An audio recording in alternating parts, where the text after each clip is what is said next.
A Handprint in the Frost. Chapter 1, The Retreat in Winter. The train wound its way through the frozen New England hills like a silver ribbon on white cloth, its windows rimmed with condensation, its passengers wrapped in scarves and coats against the deep January cold.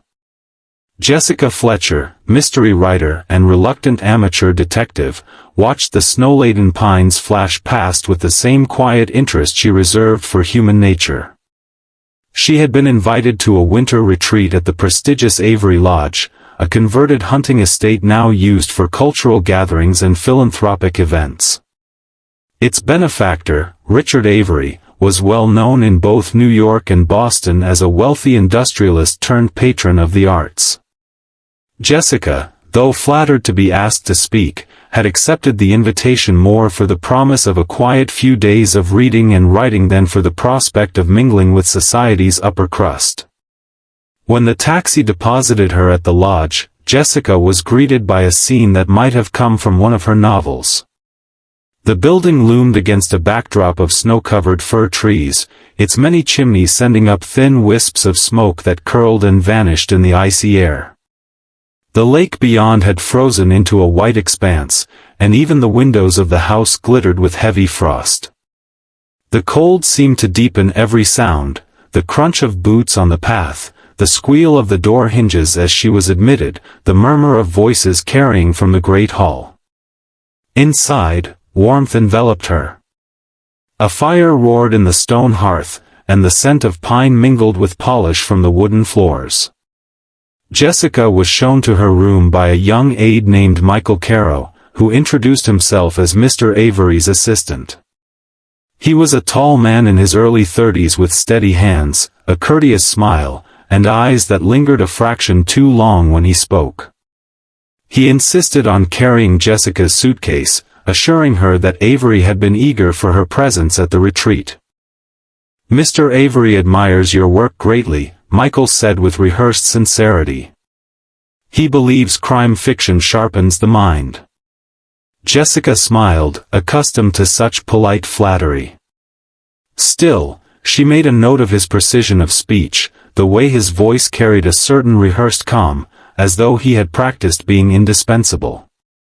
That evening, the guests gathered in the dining hall. Jessica soon discovered the small circle of attendees: Claire Avery, Richard's niece, a poised young woman whose tailored attire could not quite disguise a restless anxiety, Dr. Helena Kruger, a German psychologist invited to speak about the psychology of philanthropy, and two donors, Mr. and Mrs. Calhoun, whose genial laughter seemed just a little too forced, as though they were trying to mask disappointment. At the head of the table sat Richard Avery himself, silver-haired, broad-shouldered even in age, a man who radiated the easy authority of one long accustomed to being obeyed. Conversation flowed easily, though Jessica noticed undercurrents beneath the polite exchanges. Claire's smile faltered whenever her uncle spoke of business matters. Helena's keen eyes missed nothing, though she contributed little unless pressed. The Calhouns, meanwhile, took every opportunity to remind Richard of their past generosity, as though their words might be converted into future influence. Jessica, a quiet observer, took it all in, as she always did.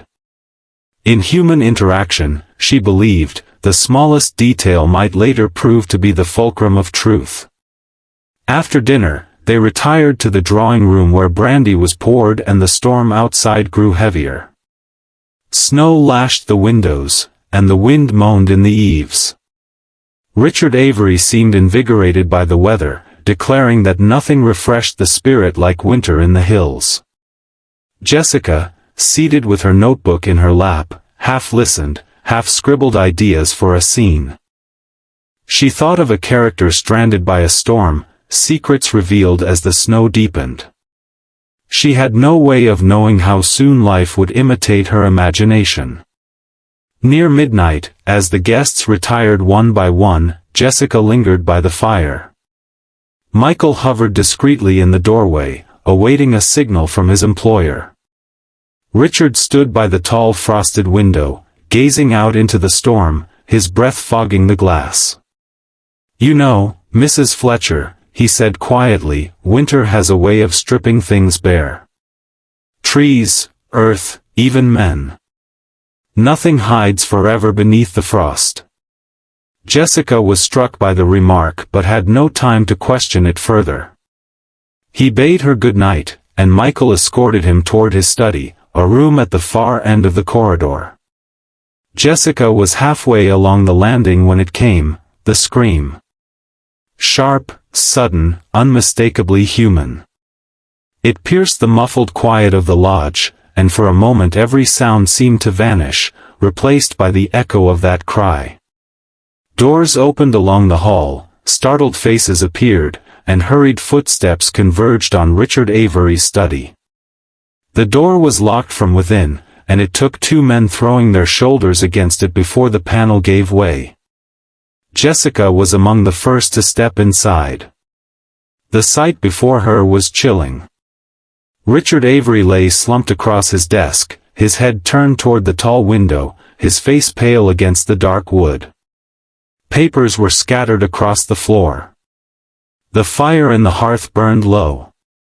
And there, beside him, etched into the frost of the glass, was a single handprint, large, deliberate, and oddly distinct in the wavering light.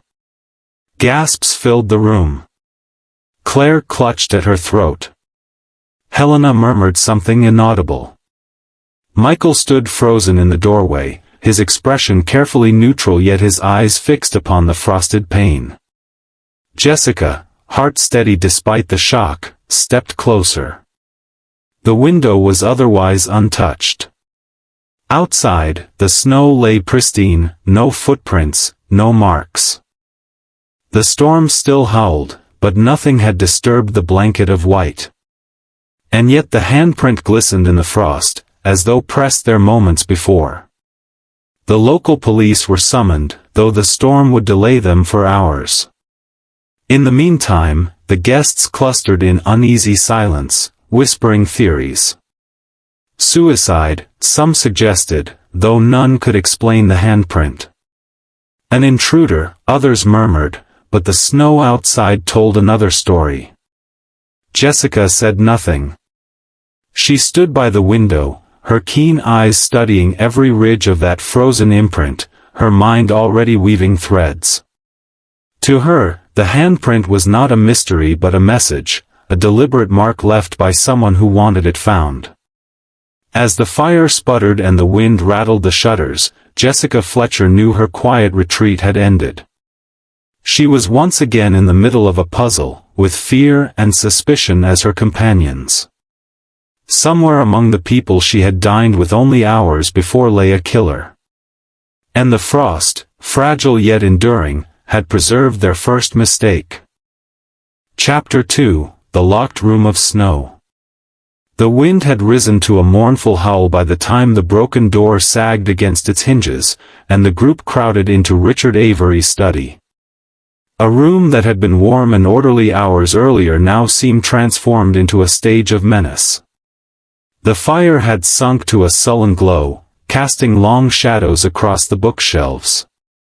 The frost upon the tall window shimmered with the unnatural clarity of the handprint, each finger ridge outlined by moonlight and snow. The guests were hushed, as though reluctant to break the silence that followed a violent act.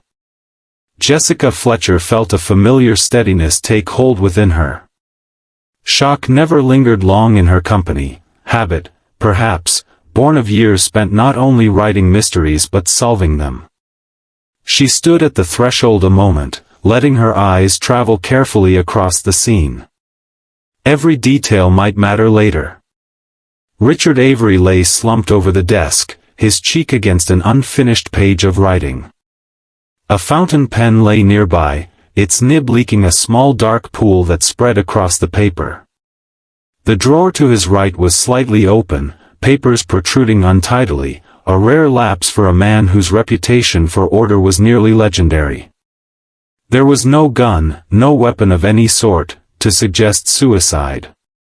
His eyes were closed, his body unnaturally still. Jessica, though not a physician, recognized the quiet finality of death.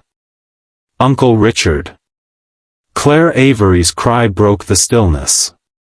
She rushed forward, but Jessica intercepted her with a gentle hand on the arm. Best not to disturb anything, my dear. The police will want to see it as it is. The police? Mrs. Calhoun repeated faintly, her pearls trembling against her throat. But in this storm. Which means, Jessica interjected, that the room must remain untouched until they arrive. Every detail may prove significant. She glanced at Michael Caro, who stood rooted just inside the doorway. His expression remained composed, yet his fingers clenched at his sides with an odd intensity. Jessica crouched by the window. The frost was thick, a perfect canvas for the mark that had been pressed against it. The handprint was large, firm, the impression of a gloved hand rather than bare skin. She noted the angle. It was not the panicked clutch of a victim, but the deliberate press of someone standing close. As she studied it, a single drop of melted frost slid downward, catching the light before vanishing into the sill. She murmured to herself, "It is too clear. Too intentional." Michael cleared his throat.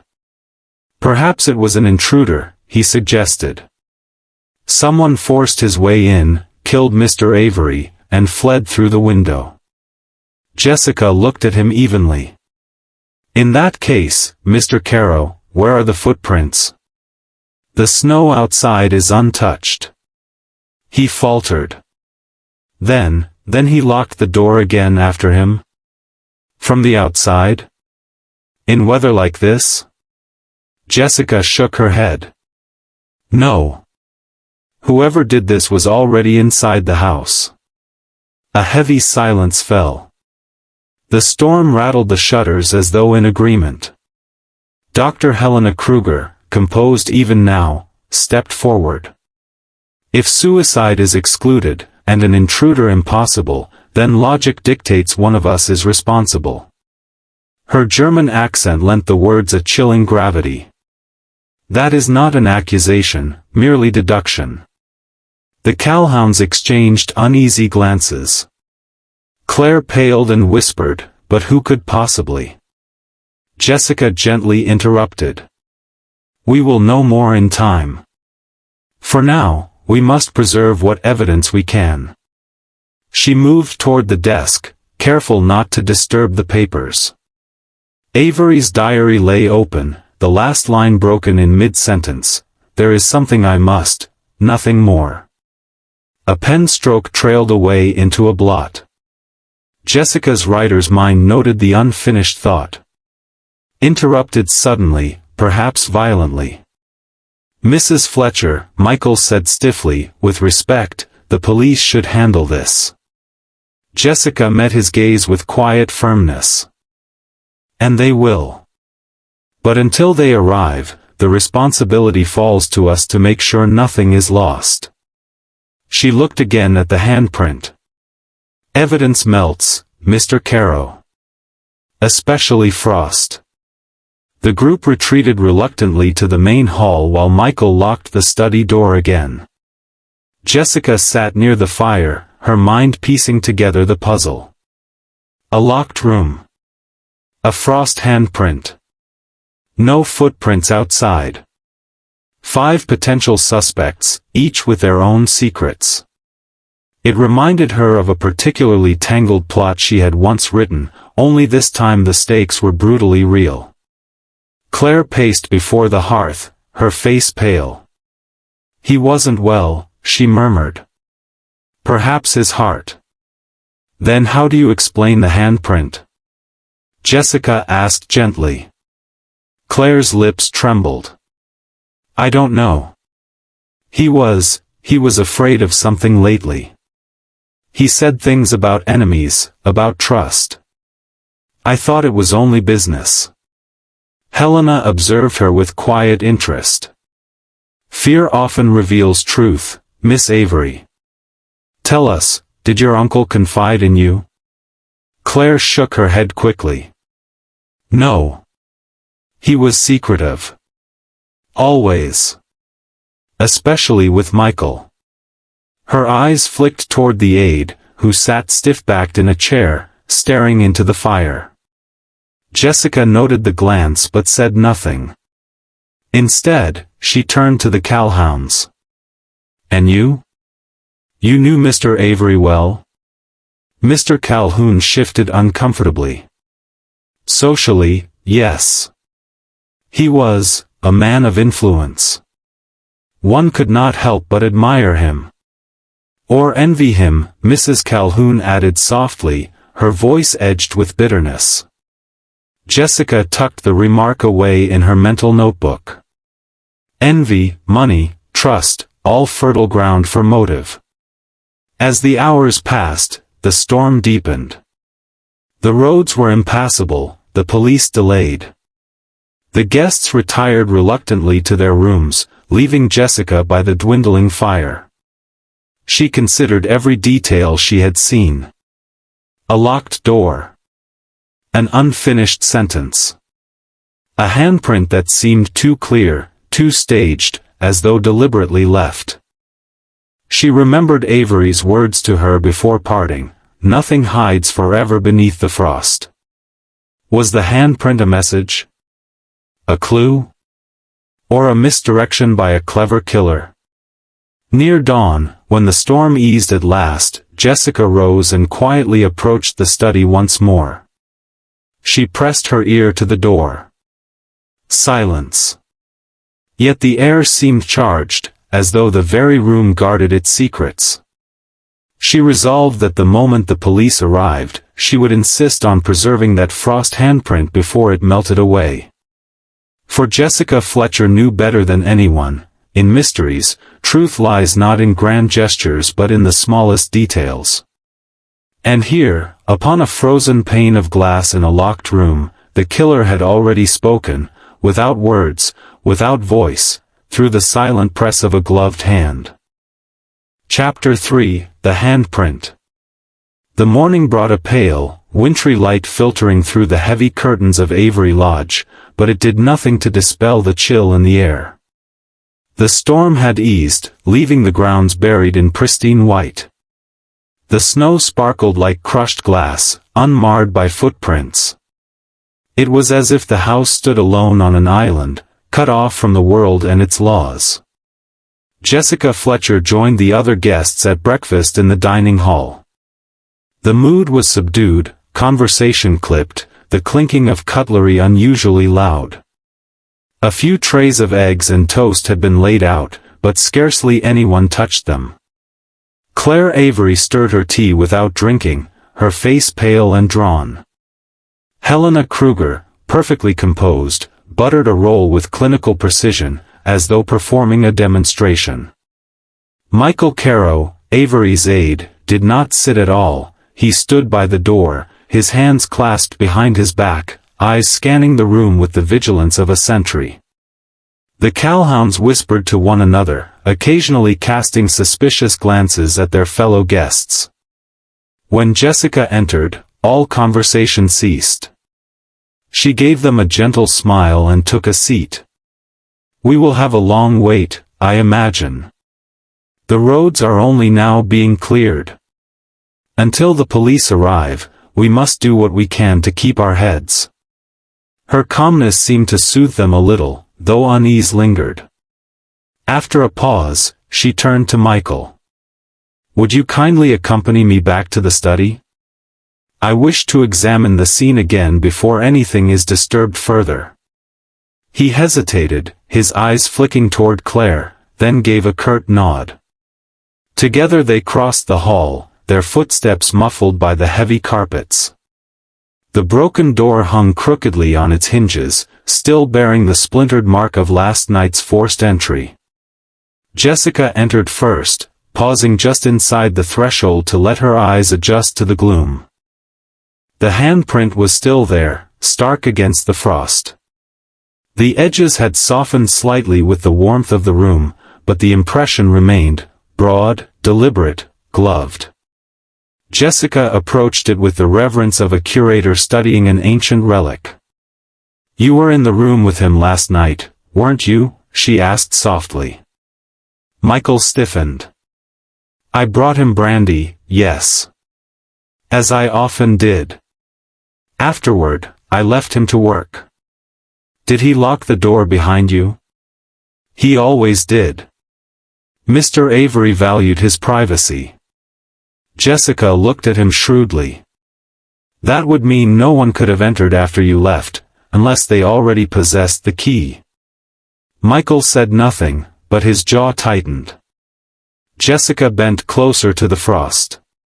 She noticed now what she had overlooked in the dim light of night, faint lines across the palm impression, the texture of stitched leather. Gloved, she murmured. As I suspected. A heavy glove, not thin. And pressed with intention. She reached out but stopped short of touching. To disturb the frost would be to lose what little evidence remained. Instead, she produced a magnifying lens from her handbag, a writer's habit, though it had served her well more than once. She leaned in, scanning the imprint carefully. There were tiny flecks caught in the frozen ridges, darker than the frost. At first she thought them shadows, but on closer inspection, they appeared to be specks of ash. Ash embedded in frost. How curious. Jessica straightened. Mr. Caro, do you know of anyone who was tending the fireplace last night? His expression flickered. Yes. I lit it before I retired. Mr. Avery disliked the cold. Then whoever pressed this handprint had come directly from the fire, Jessica said. The ash proves it. And yet it was no panicked grasp for warmth, it was deliberate. Why would someone press a gloved hand against frost? Michael shifted uneasily. Perhaps to look outside. Or, Jessica countered, to leave a mark. To stage a scene. She let the words hang, watching his reaction. He held himself rigid, but a muscle in his cheek twitched. Leaving the window, Jessica turned her attention to the desk. Papers still littered the surface. The diary remained open, the blot of ink spreading across the unfinished line, "There is something I must." She read it aloud. There is something I must, what? Confess? Reveal? Hide? She glanced at Michael. Do you know what he meant to write? Michael shook his head quickly. No, Mrs. Fletcher. He kept his thoughts to himself. But Jessica wasn't convinced. She noticed the drawer again, slightly ajar. Inside were letters and ledgers, neatly bundled, except one envelope protruded at an odd angle, as though hastily replaced. She made a mental note of it but refrained from touching. Returning to the dining hall, Jessica found the others waiting with restless expectancy. They looked at her as though she carried judgment itself in her hands. She gave a reassuring smile and took her seat. The handprint is important, she announced quietly. It was made with a glove, one that bore traces of ash. Whoever left it was near the fire just before pressing it to the frost. Mrs. Calhoun gasped softly. Claire's spoon clattered against her saucer. Helena alone remained composed, her dark eyes regarding Jessica with cool interest. And what conclusion do you draw from this, Mrs. Fletcher? That it was not an accident, Jessica replied. It was deliberate. A message, or a deception. Claire shivered. But why? What possible reason? Jessica looked at her gently. That, my dear, is what we must uncover. But make no mistake, this handprint is no ghostly mark. It is the signature of someone in this house. The rest of the day unfolded slowly. The snowplows struggled up the mountain road, the police still hours away. The guests moved restlessly between the sitting room and the library, whispering, speculating, watching one another with suspicion. Jessica used the time to probe gently, her manner disarmingly kind, yet her questions precise. From Claire she learned that Avery had recently revised his will, a fact that left her both anxious and resentful. From Helena she drew a confession that Avery had sought her counsel regarding paranoia and distrust, though she insisted he was not delusional. From the Calhouns she extracted hints of financial disappointment, their projects refused by Avery despite promises. And from Michael, though he revealed little, she sensed the fierce loyalty of a man who had bound his life to his employers, perhaps too tightly. That evening, as darkness fell again and the storm's remnants swept across the frozen lake, Jessica sat alone by the frosted window in the drawing room. She gazed at the delicate patterns of ice, thinking of the handprint. So distinct, so intentional. Someone wanted it seen. Someone wanted the story of the intruder believed. But the snow outside had told another truth: no one had come or gone. It is not a mystery of nature, Jessica whispered to herself, but a riddle of human deceit. And like frost upon glass, it will melt under scrutiny. She closed her notebook, certain now of one thing: the handprint was not merely a clue. It was the killer's first mistake, and perhaps the one that would bring them to justice. Chapter 4: Cracks in the Ice. The storm had retreated overnight, leaving Avery Lodge in a strange, crystalline silence. Snowdrifts rose against the walls like frozen waves. The lake beyond lay still and white, a sheet of glass veined with cracks. Jessica Fletcher stood by the great window in the hall, gazing out at the landscape. A world so pure, so untouched, and yet inside, human corruption had crept like rot beneath the frost. By mid-morning, the police were still absent, delayed by blocked roads. The guests had grown restless, their nerves raw from confinement. Jessica sensed the atmosphere thickening with suspicion, as though each person had begun to weigh the odds of guilt in their companions. She knew such tension could break civility like thin ice. Best, she thought, to channel it. And so she asked each to sit with her, one by one, in the smaller drawing room. Claire Avery came first. She sat on the edge of her chair, her hands twisting the fabric of her skirt. The firelight cast shadows beneath her eyes. "My uncle, he wasn't the man you think," she began. "He was controlling, secretive. He treated me like a child, even after all I've done for him. And then he changed his will. He told me himself. Said I was too frivolous, too untrustworthy." Her voice broke. "He was going to cut me out." Jessica's tone was gentle but firm. "Did you argue with him last night?" Claire's eyes widened. "Yes. I won't deny it. I told him he was unfair. But when I left, he was alive. I swear it. I would never. I couldn't." She covered her face with her hands. Jessica studied her carefully. Grief mingled with genuine fear, but also resentment. A motive strong enough to crack even family loyalty. Next was Dr. Helena Kruger, composed as ever.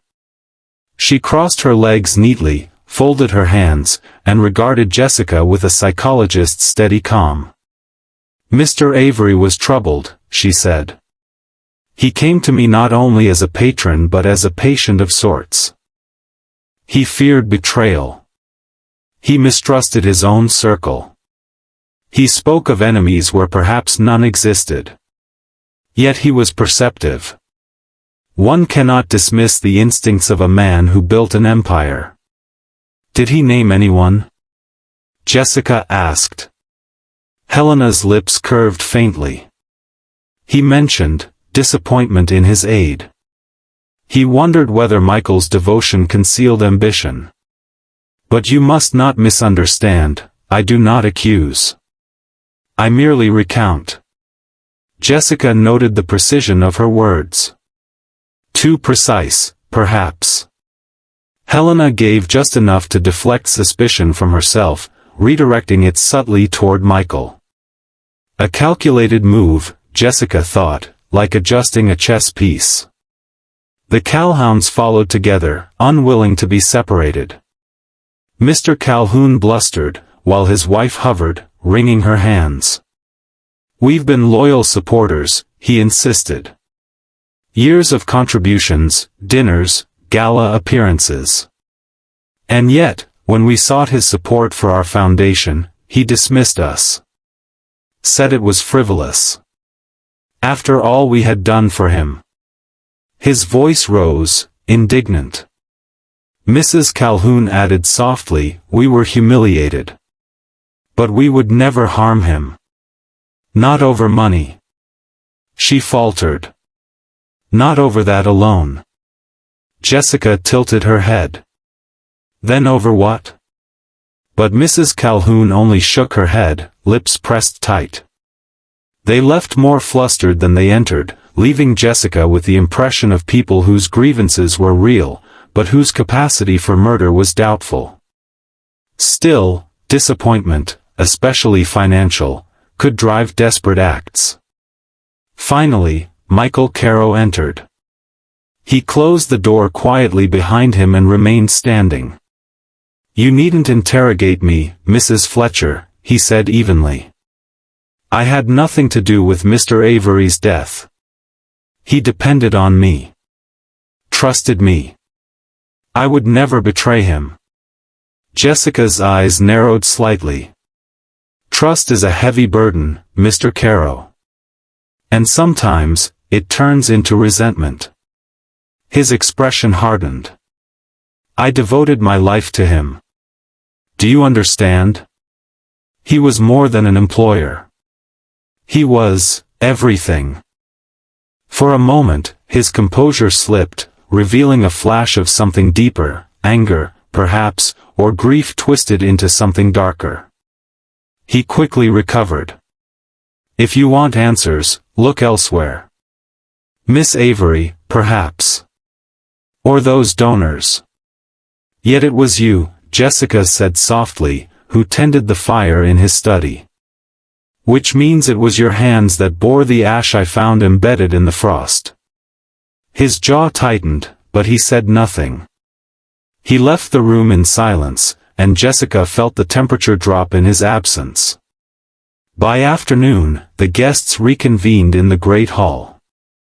Conversation turned to speculation once more, but Jessica listened for inconsistencies rather than opinions. And inconsistencies there were. Claire swore she had left her uncle before 10 o'clock, but Helena claimed she saw her in the corridor nearer to 11. Michael insisted he went directly to bed after bringing Avery his brandy, yet Mrs. Calhoun thought she heard his voice in the study sometime later. Helena claimed she spent the evening in the library, but no one could confirm her presence there. Each account contradicted another, weaving a web of lies and half-truths. Jessica noted it all carefully in her notebook, sketching a timeline with gaps that gaped like cracks in lake ice. She had seen such fractures before, each small untruth concealing something larger beneath. That evening, unable to sleep, Jessica walked the corridors of the lodge. The hush of the house was profound, broken only by the occasional creak of timber or sigh of wind. She paused before the study door, gazing at the splintered wood. Inside, the handprint still lingered faintly on the frost, though the edges blurred now, melting slowly away. Time was erasing the killer's signature. She thought again of Avery's final unfinished words, "There is something I must." The ink blot spoke of sudden interruption. But by whom? Claire, demanding answers about her inheritance? Michael, pressing too close in devotion or ambition? The Calhouns, furious at their rebuff? Or Helena, cool and clinical, playing confidant while concealing her own agenda? Jessica whispered to herself, "It is like a frozen lake, smooth above, but fractured beneath. One step too far, and the truth will break through." She returned to her room, her mind heavy with possibilities. But one thing was clear, every guest had lied. And lies, Jessica knew, were like cracks in the ice. They could be hidden for a time, but under weight, they always gave way. Chapter 5, A Glove in the Fire. The storm had passed, but a different kind of storm still churned within Avery Lodge. Though the snowplows had cleared part of the mountain road, the police remained delayed, their progress slowed by drifts and downed trees. Until they arrived, the burden of sense and order seemed to fall squarely upon Jessica Fletcher. She neither shirked it nor welcomed it, she simply accepted it, as she always did when murder intruded upon her quiet life. After a restless night of thoughts circling like ravens over the frozen lake, Jessica descended to the drawing room early.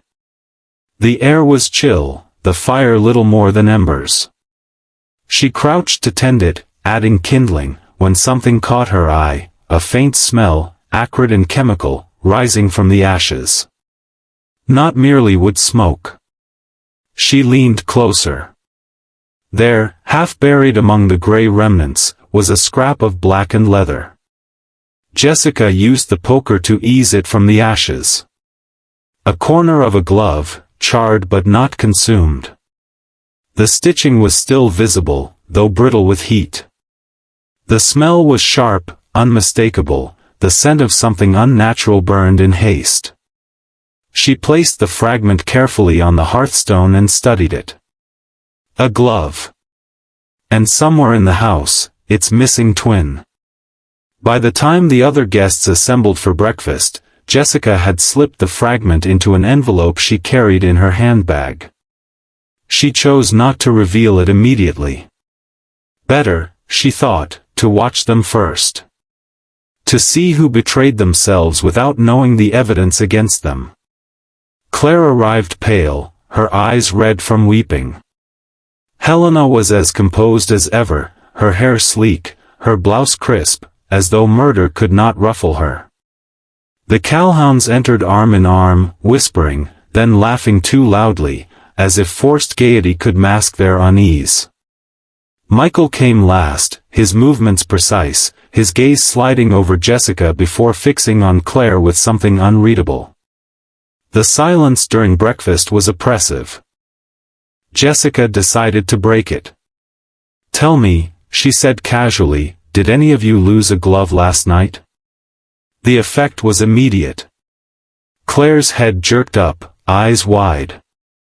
Helena's knife paused mid-spread across her toast. The Calhouns exchanged startled glances. And Michael stiffened, just for a second, then bent his head as though unaffected. "No," Helena said coolly. "I keep mine in my coat pocket. They are both there."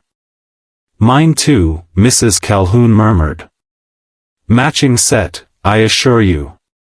Claire shook her head nervously. I don't even own leather gloves. Only wool." Michael remained silent.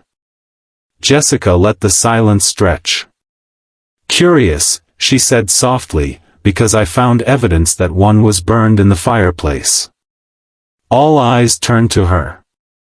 The Calhouns gasped, Helena's brows lifted, and Claire gave a little cry.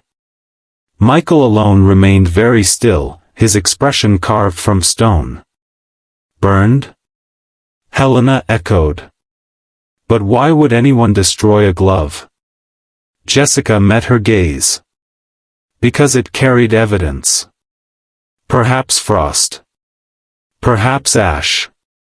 Perhaps both." Later, while the others whispered furiously in the hall, Jessica went to the coat room. She had no intention of rifling through belongings without cause, but she wished to observe. Gloves, after all, were easy to notice if one paid attention. Helena's black leather gloves rested neatly in her coat pocket, as she had claimed. The cowhound's gloves were wool, patterned, harmless. Claire's were indeed knitted, pale gray, with loose threads from wear. But Michael's coat pocket was empty. No gloves. Jessica stepped back, thoughtful. Michael was meticulous in everything else, his coat hung perfectly straight, his scarf neatly folded. Would such a man misplace his gloves? Unlikely. Unless, of course, he had reason to dispose of them. In the afternoon, Jessica returned to the study. The frost handprint had blurred further, its once sharp edges melting into vague ridges. But she still saw the faint lines of leather stitching impressed in the frost. She compared it in her mind to the charred fragment. The pattern matched, thick seams, heavy grain. A man's glove, not a woman's. As she bent closer, she noticed again the specks of ash within the frost. Whoever had left the mark had done so after touching the fire, or after burning something. The pieces fit together like shards of broken glass. Her thoughts were interrupted by Helena entering quietly. Still studying the window, Mrs. Fletcher, she asked. Jessica turned. Yes. Fascinating, isn't it? A single print, pressed so deliberately. Helena's dark eyes studied her. You believe it was staged, then? To suggest an intruder? Jessica smiled faintly. You're a psychologist, Dr. Kruger. What does such a gesture tell you?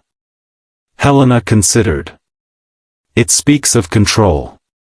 Of wanting to direct the narrative.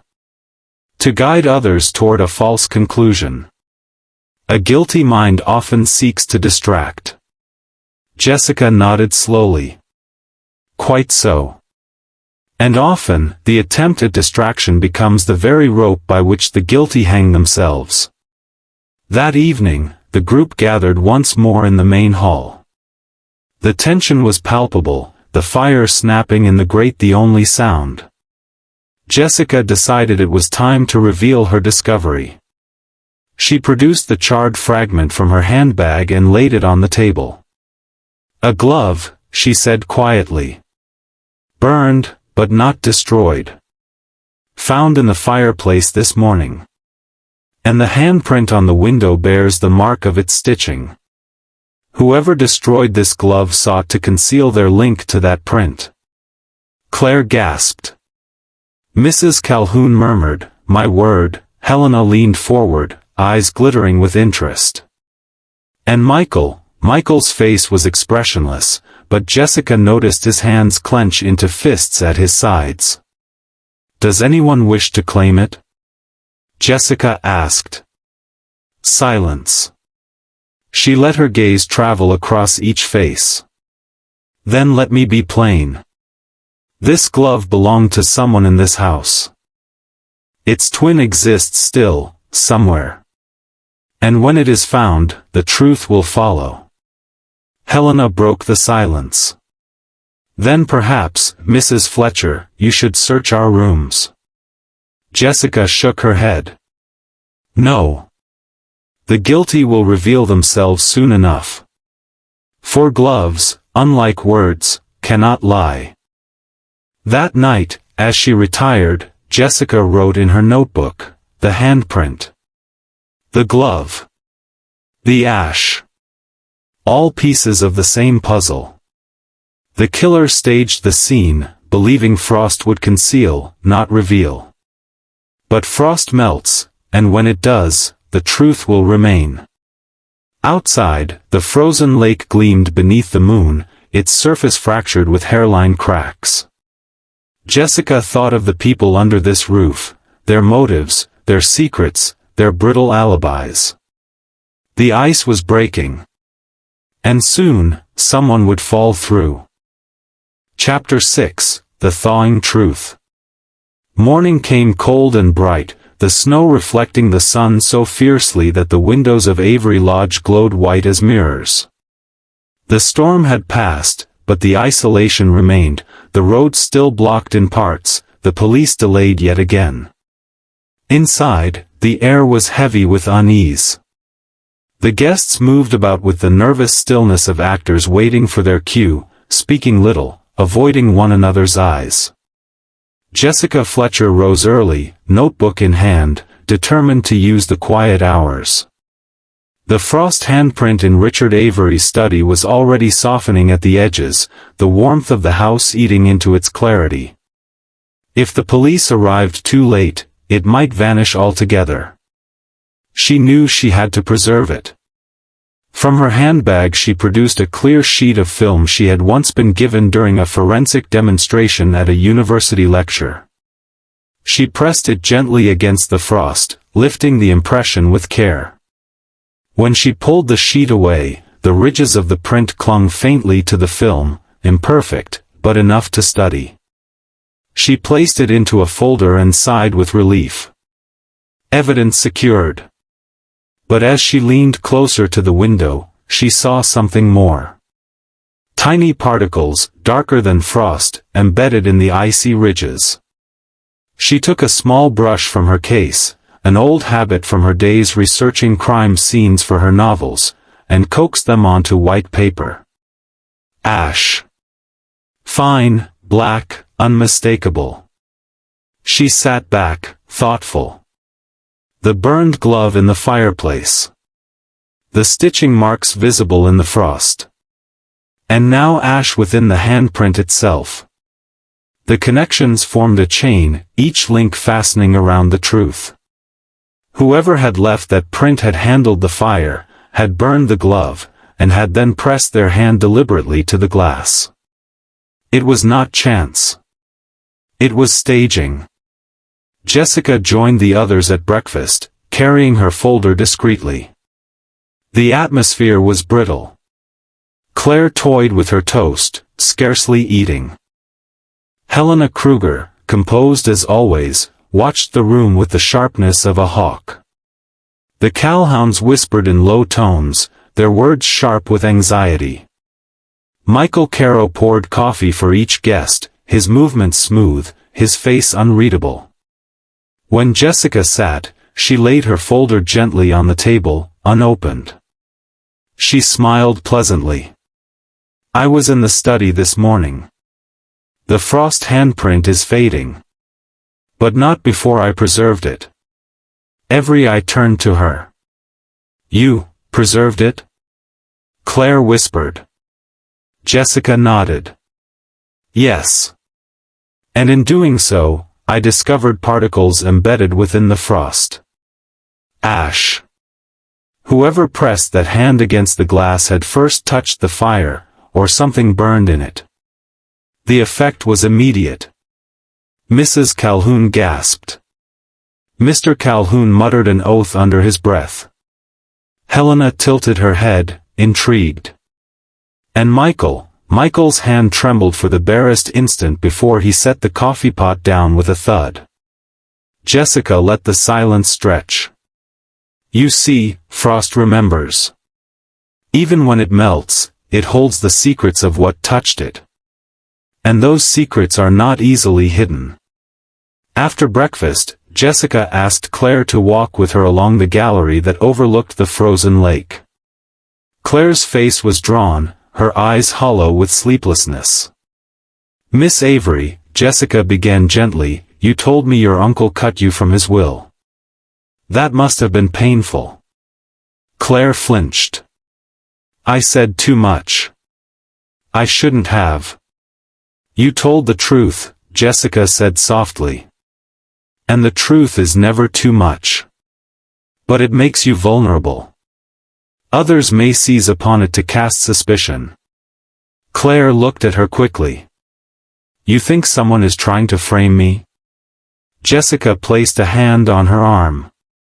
I think your uncle's aide, Michael, has been careful to draw attention away from himself. He is too silent, too precise. That silence speaks volumes. Claire hesitated, then whispered, I heard him, you know. Last night. After I left my uncle. I couldn't sleep and went downstairs for water. I heard voices in the study, Michael's voice, low, urgent. He was arguing with Uncle Richard. Jessica's eyes sharpened. And you're certain of this? Yes. Claire's hands trembled. But if I tell the police, he'll accuse me instead. Jessica gave her a reassuring smile. Leave that to me. Later that day, Jessica found Michael in the library. He was sorting papers, though they clearly did not belong to him, his movements brisk and territorial. Mr. Caro, Jessica said mildly, I wonder if I might trouble you with a question. He turned, his eyes wary. If it's about last night, I've told you, I brought Mr. Avery his brandy and left him. Jessica's tone was gentle, almost conversational. And yet Miss Avery tells me she heard your voice in his study later. She heard you arguing. His face hardened. She's lying. She wants to deflect suspicion. Perhaps, Jessica said. But then there's the matter of the glove burned in the fireplace. And the ash embedded in the frost handprint. Someone destroyed evidence, then staged a mark to suggest an intruder. That someone had handled the fire. That someone wore heavy leather gloves with distinct stitching. Gloves very like the ones you wore when you greeted me on my arrival. Michael's eyes flickered. For a moment, the mask slipped, anger flashing like lightning. But then he smiled thinly. You are a writer, Mrs. Fletcher. You invent stories. But this is not one of them. Jessica met his gaze steadily. No, Mr. Caro. This is not invention. This is deduction. And it will not melt away, no matter how carefully you try to burn the evidence. That evening, the group gathered again in the great hall. The fire burned high, its crackle echoing like laughter in the silence. Jessica stood near the hearth, the preserved print in her hand. Friends, she began, Richard Avery was not killed by an intruder. The snow outside was untouched. He was killed by someone inside this house. And that person left behind two mistakes. First, a glove burned in the fireplace. Second, a handprint in the frost that carried ash from that fire. I have preserved that handprint. It will match the missing glove when the police arrive. And that glove belonged to someone here. She let her eyes pass slowly across the circle of faces. Claire's breath caught. The Calhounds fidgeted. Helena smiled faintly, as though watching a play unfold. And Michael stood perfectly still, his face calm, but his fists clenched at his sides. Jessica closed her notebook. The truth is thawing, ladies and gentlemen. And when it emerges, it will be as clear as glass. Richard Avery was betrayed not by an enemy outside, but by a trusted hand within. The room fell silent, heavy with accusation. Outside, the frozen lake cracked faintly in the night, as though echoing the fractures within the house. Jessica returned to her room, heart steady. She had not yet named the killer. But she had narrowed the circle. The frost had given up its secret. The rest, she knew, would follow. Chapter 7, The Circle of Suspects. The evening sky hung low and bruised, the frozen lake reflecting only a dull shadow of the sinking sun. Inside Avery Lodge, tension had settled like fog. The guests moved stiffly through the halls, speaking in low voices, avoiding each other's eyes. Jessica Fletcher, however, felt the shift clearly. Fear had crept into the house. Not fear of an intruder, it was now plain to all that none had come or gone, but fear of one another. Jessica requested that everyone gather in the great hall after dinner. They obeyed reluctantly, shuffling into the room one by one, their faces tight with unease. The fire roared in the hearth, throwing sharp light and deep shadows. It seemed to Jessica an appropriate stage. She stood before the mantelpiece, notebook in hand, spectacles low on her nose. "We are all weary," she began gently, "but clarity must be pursued before the police arrive. Richard Avery did not die by his own hand, nor by a stranger's. He died by betrayal, someone inside this house. And though snow hides footprints, lies leave cracks. This evening, I should like to walk through those cracks together." The group exchanged uneasy glances. Claire Avery wrapped her shawl tightly around her shoulders. Helena Kruger sat composed, legs crossed, expression unreadable. The Calhouns perched on the sofa, their fingers interlaced in forced unity. Michael Caro stood apart, his back against the wall, his arms folded. Jessica began with Claire. "You admitted that your uncle was revising his will. You argued with him last night, perhaps bitterly." Claire's cheeks flushed. "Yes, but that's not a crime. I left him alive." "Indeed," Jessica said kindly. "And Miss Kruger claims she saw you near his room at 11, though you said you left earlier." "An inconsistency." Claire's eyes flashed. "I passed the corridor, yes, but I didn't go in. I couldn't bear to." "That doesn't make me a murderer." Jessica nodded, making a note. "Perhaps not. But omission is still deception." She turned to the Calhouns. "You were angry at being denied funds. You felt humiliated." Mr. Calhoun bristled. "We were disappointed, yes, but we're not criminals." Jessica's voice softened. "And yet, Mrs. Calhoun, you said you heard voices near the study when Mr. Caro swore he was Abed. That is significant." Mrs. Calhoun twisted her handkerchief. Yes, I did. But perhaps I was mistaken. The wind, the storm.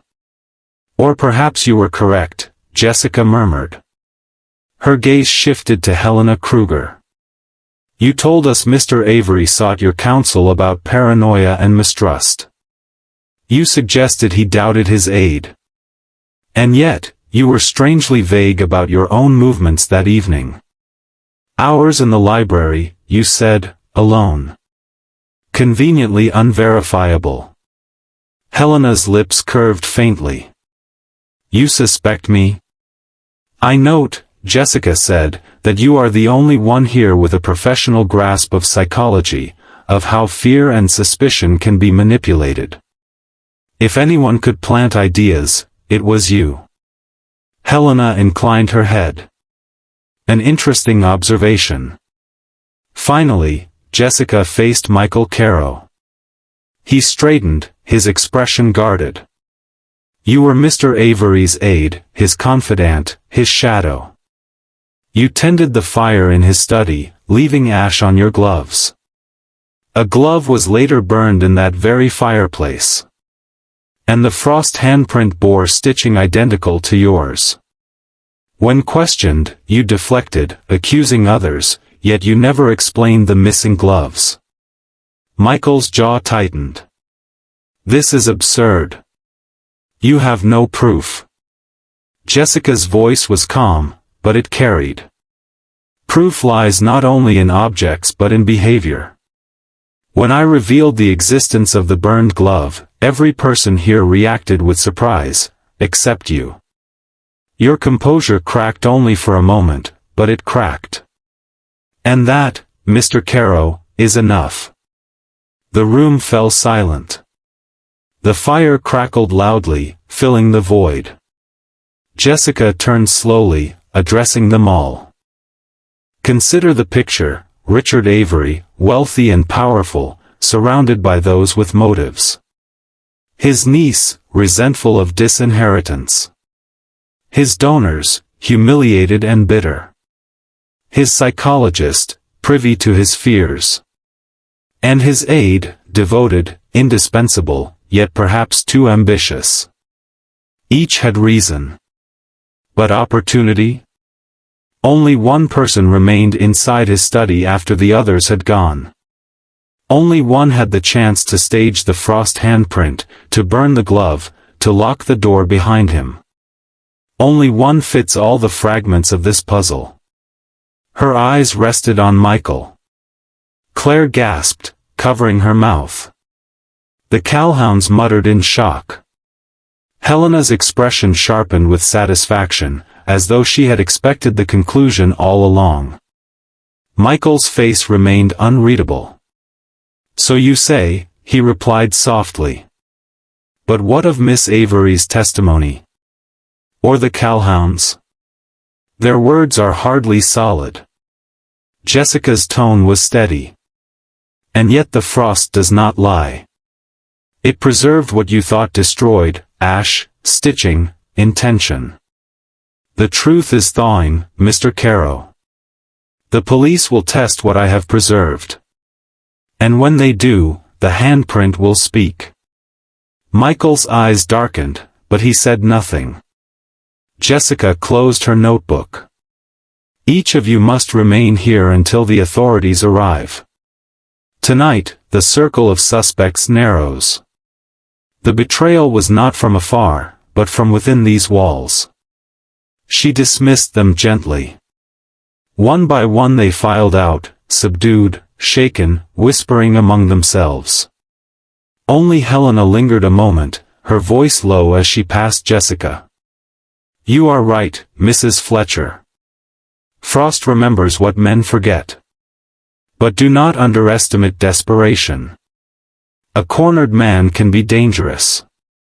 Jessica watched her go, the words echoing like a warning. When the hall was empty, she stood alone by the fire.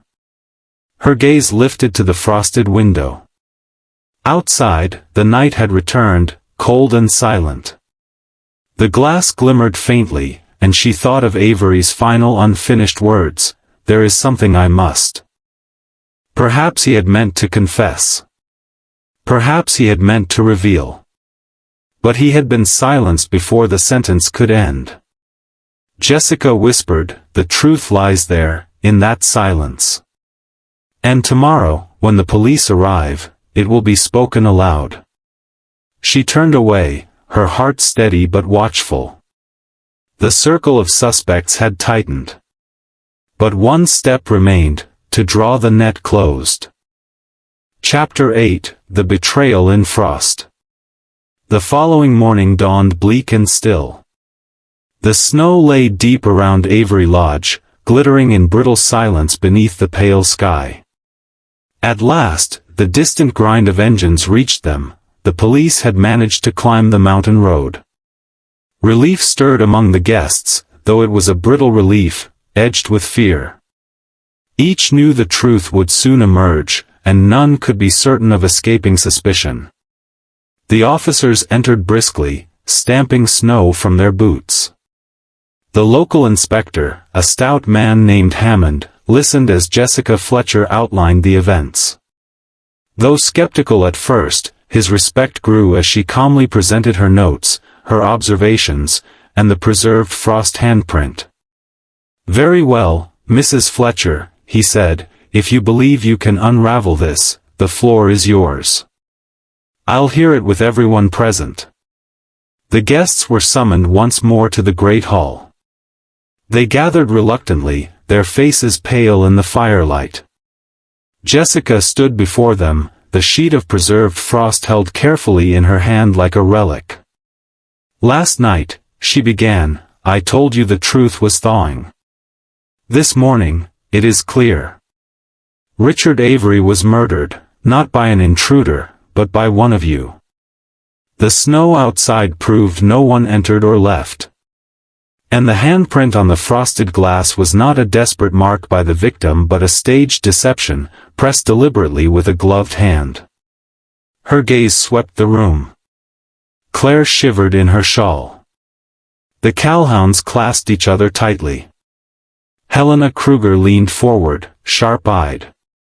Michael Caro stood apart, silent, his face unreadable. Jessica held up the sheet. I preserved the frost before it melted. In its ridges I found specks of ash. Whoever left the print had touched the fire, or burned something within it, immediately before. And in the fireplace, I discovered a fragment of a leather glove, charred but not destroyed. The stitching in that glove matches the stitching in the frost impression.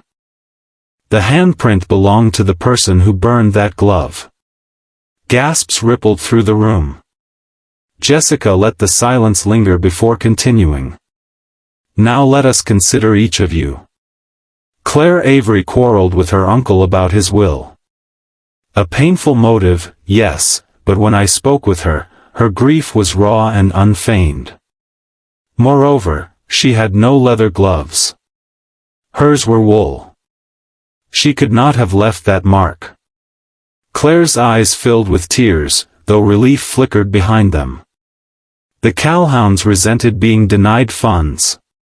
Yet their gloves were patterned wool, not leather. And while anger might inspire harsh words, I do not believe it would have driven them to murder. Mr. Calhoun muttered something under his breath, but his wife clutched his arm, eyes wide with fearful gratitude. Dr. Helena Kruger, Jessica continued, had the skills to manipulate minds. She could sow suspicion and exploit fear. And she owns leather gloves. But hers are fine, sleek, stitched differently from the heavy print on the glass. I examined them myself.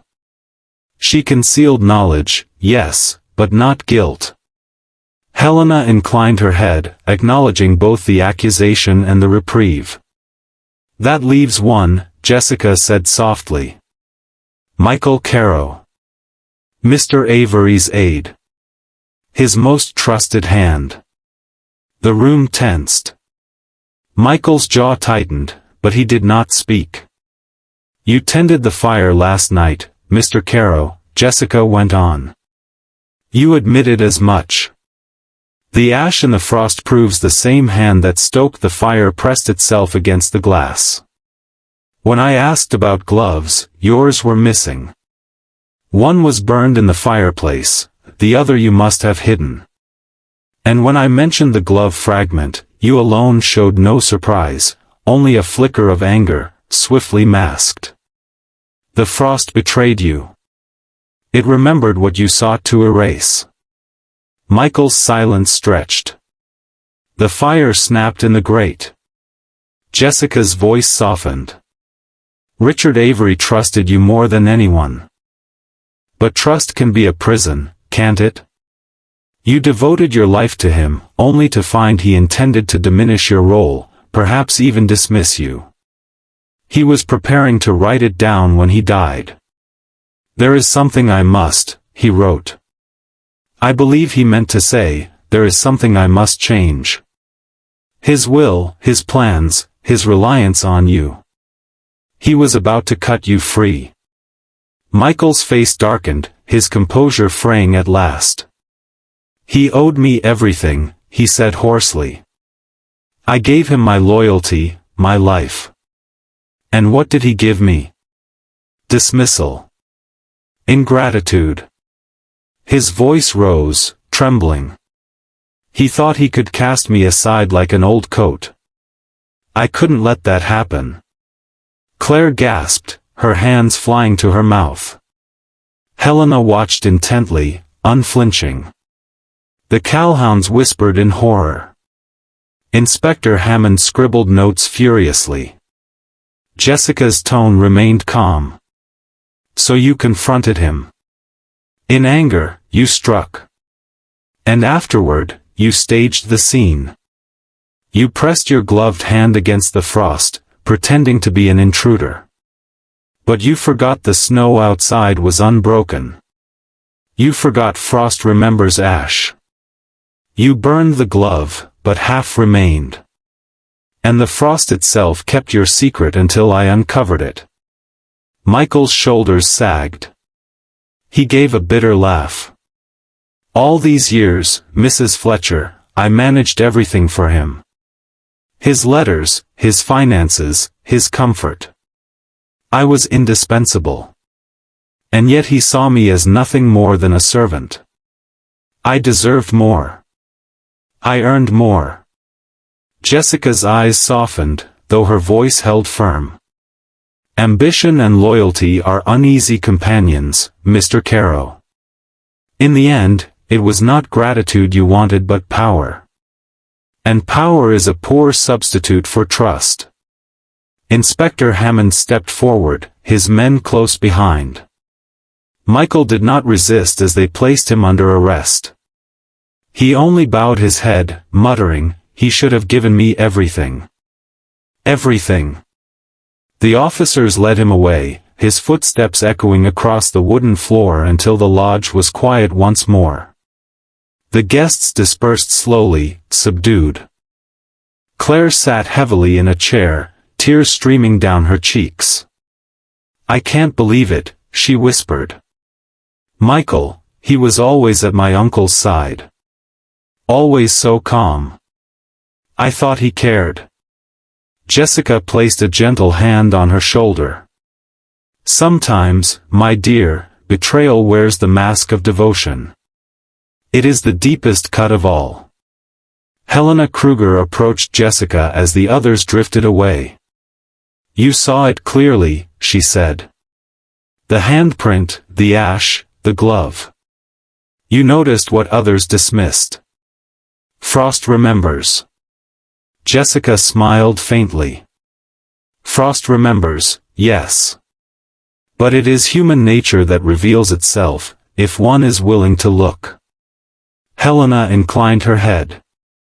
"You have the instincts of a psychologist, Mrs. Fletcher." "Not at all," Jessica replied. "Only the instincts of a storyteller. People, like stories, leave patterns. One need only read them." That evening, as the sun bled into the snowy horizon, Jessica sat at her desk in the guest chamber, writing in her notebook. The lodge was quiet, the tension lifted, though grief lingered like a shadow. She wrote the final lines. Richard Avery was not undone by strangers, nor by fate, but by the hand he trusted most. The frost bore witness to his betrayal, and through it, truth emerged. She closed the notebook, extinguished the lamp, and gazed once more at the frozen lake. The cracks in its surface gleamed faintly in the fading light, a reminder that beneath stillness lies fragility. She whispered softly to herself, "Frost melts, but truth endures." And with that, Jessica Fletcher allowed herself a moment of rest, knowing the story had reached its end.